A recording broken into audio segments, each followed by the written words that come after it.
안녕하세요. 오늘은 고교학점제에 대해서 강의하고자 합니다. 고교학점제는 산업사회의 획일적 교육에서 벗어나 학생들이 자기주도적 인재로 성장할 수 있도록 지원하는 교육체제의 대전환을 의미합니다.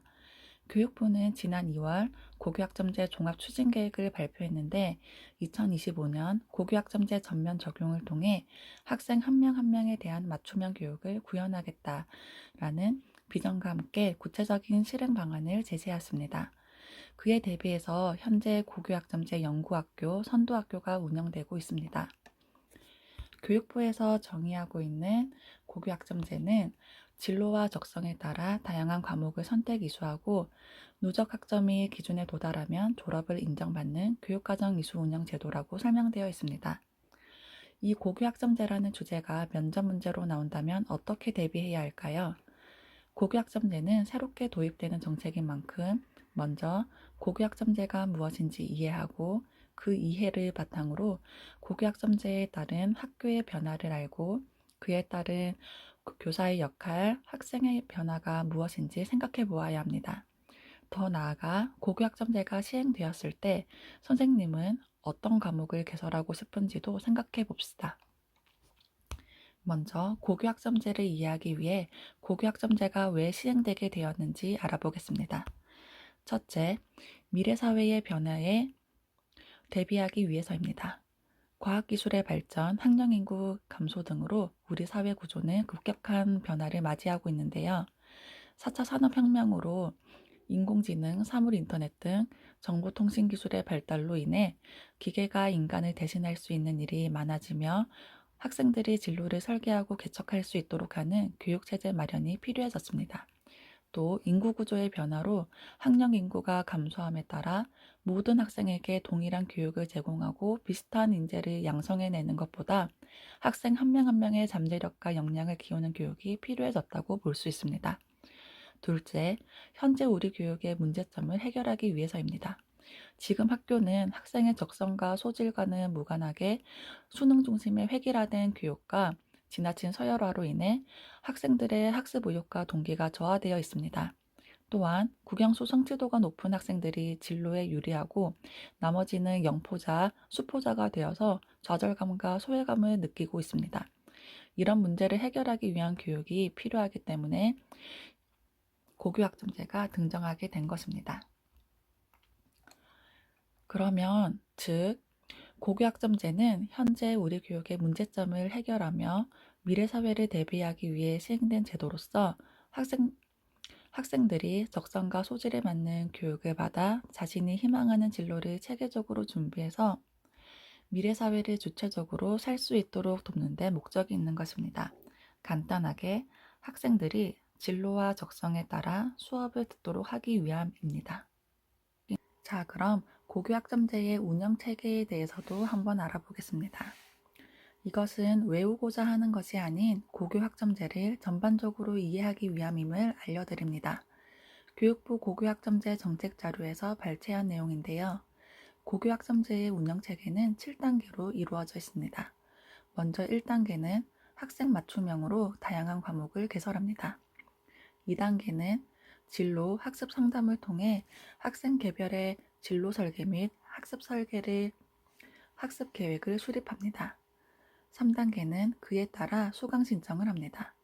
4단계 수업은 참여형 수업으로 진행되며 5단계 학생의 평가는 과정 중심 평가, 성취 평가제를 적용합니다. 6단계는 이수하게 되고 7단계 학점을 취득하게 됩니다. 8단계 누적 학점 기준에 도달하면 졸업하게 됩니다.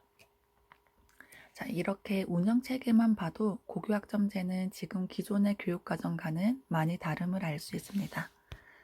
따라서 고교학점제가 시행되면 학교는 큰 변화들이 생길 것입니다. 변화를 알고 교사로서 어떻게 대처해야 할지 고민해 보아야 합니다. 먼저 학교 교육 과정의 변화입니다. 학교 교육 과정은 중앙에서 내려온 교육 과정을 획일적으로 운영하는 것이 아닌 학생의 특성과 요구에 따른 학생 맞춤형 교육 과정을 유연하게 운영할 수 있게 됩니다. 다양한 과목은 단위 학교 내 타 학교와의 연계, 온라인, 지역사회 시설을 활용해서 개설할 수 있습니다. 둘째, 수업의 변화입니다. 수업은 학생들이 자발적 학습 동기를 바탕으로 과목을 스스로 선택합니다. 선택한 과목 수업을 위해서 교실을 이동할 것이며 수업은 학생 참여형 수업으로 진행될 것입니다. 셋째, 평가의 변화입니다. 평가는 학생들을 줄 세우기 위한 양적 평가가 아닌 학생의 성장을 확인하기 위한 질적 평가로 변화하며 과정 중심 평가, 성취 평가제가 적용됩니다. 넷째, 진로 교육의 변화입니다. 기존 고등학교 교육과정에서는 대학 입시를 중심으로 운영되었으나 고교학점제의 교육과정에서는 교육과정 안에서 각자에게 맞는 진로 교육이 이루어집니다. 그 외에도 학교 공간의 혁신, 학사 업무의 재구조화, 학사 운영 관리의 변화, 공강시간 등 고교학점제 시행으로 인해 학교에는 많은 변화가 있을 것입니다. 자, 이렇게 학교의 변화에 따른 교사의 역할과 필요한 역할은 무엇이 있을까요?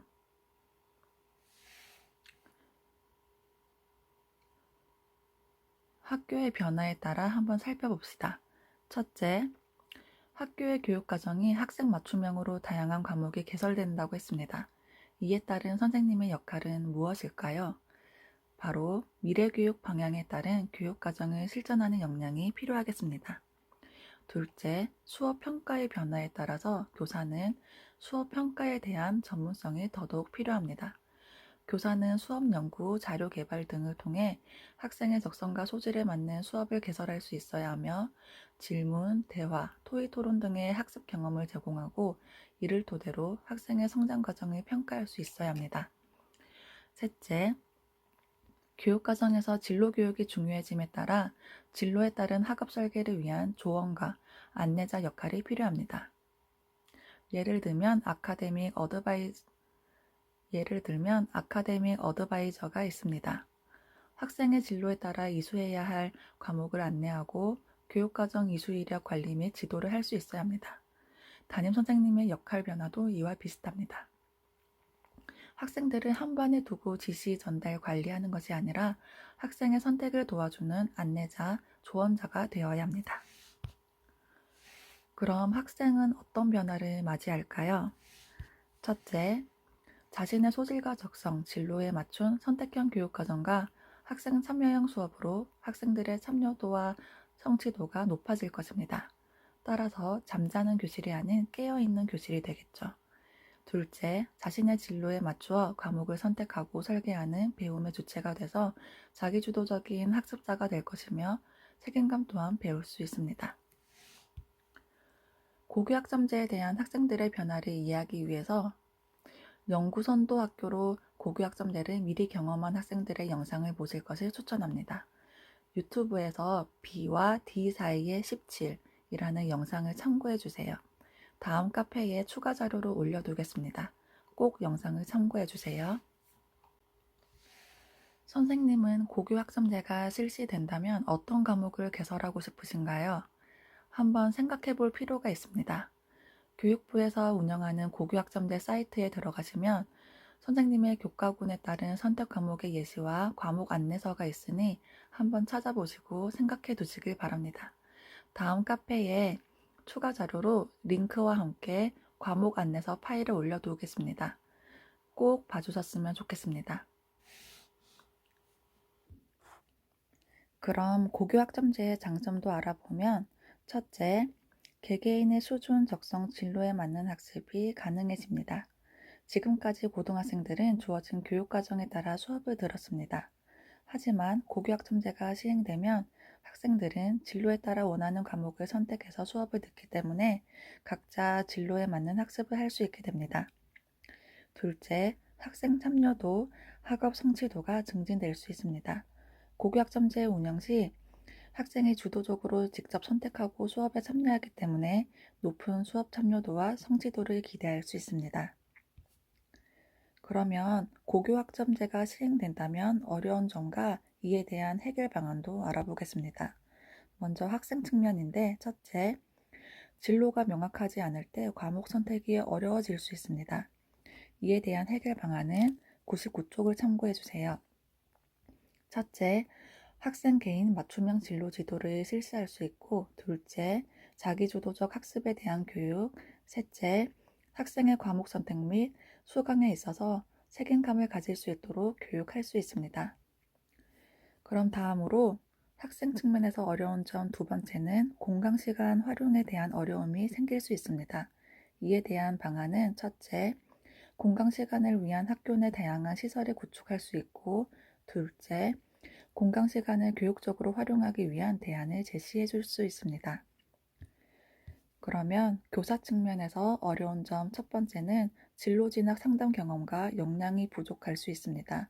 이에 대한 방안은 연수에 참여할 수 있습니다. 진로 설계 전문 역량 신장을 위한 연수에 참여할 수 있고, 두 번째로 다교과 수업에 대응할 전문성이 부족한 점이 어려운 점이 생길 수 있습니다.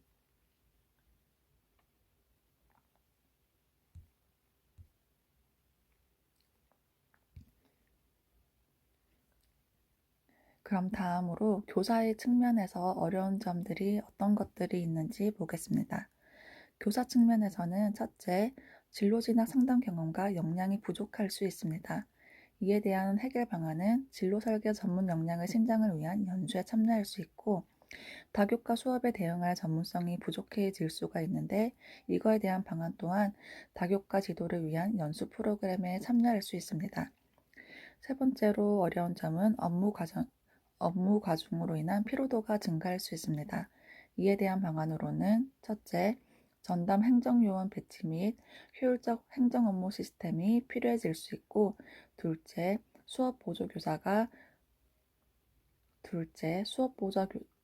둘째, 수업 보조 교사를 지원받을 수 있습니다. 이 부분은 교사 개인이 할 수 있는 것은 아니라는 것을 알아두셨으면 좋겠습니다. 이제 마지막으로 교육부 고교학점제 종합추진계획을 99쪽에 실었는데요. 이 내용은 추진과제를 중점으로 어떠한 주요 내용이 있는지를 살펴보고 이해 위주로 한번 살펴보시면 좋겠습니다.